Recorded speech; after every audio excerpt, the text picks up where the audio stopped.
So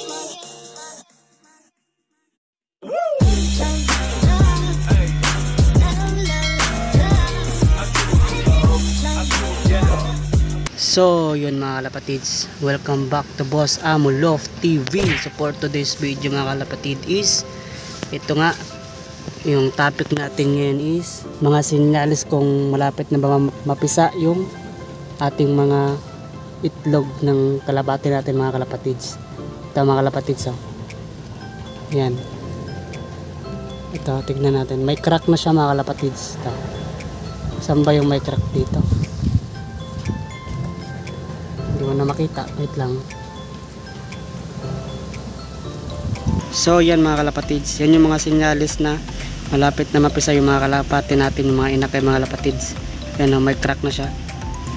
Then nararamdaman ko din mga kalapatids, gumagalaw-galaw sa loob, may gumagalaw. So sinyalis na yan mga kalapatids na malapit na siya mapisa. Yan, so yung isang itlog doon mga kalapatids, wala pa siyang katulad nito, wala pang crack. So yan, may gumagalaw nga sa loob, naririnig ko, naramdaman ko pala, naririnig ba? Yan mga kalapatids. So babalik na natin mga kalapatids para mapisa na siya. Baka mamaya nga po napisa na yan mga kalapatids.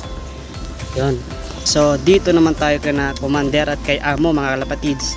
Ayan nga, update sa kanila mga kalapatids. Yan na nga yung inakay nila, mabubusog mga kalapatids. Pasensya na kayo, medyo marumi yung pulungan natin mga kalapatids.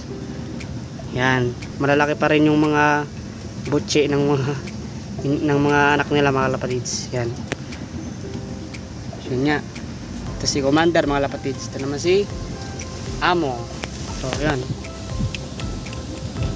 matapang nga si Amo, kahit Amo pangalan pero ang tapang.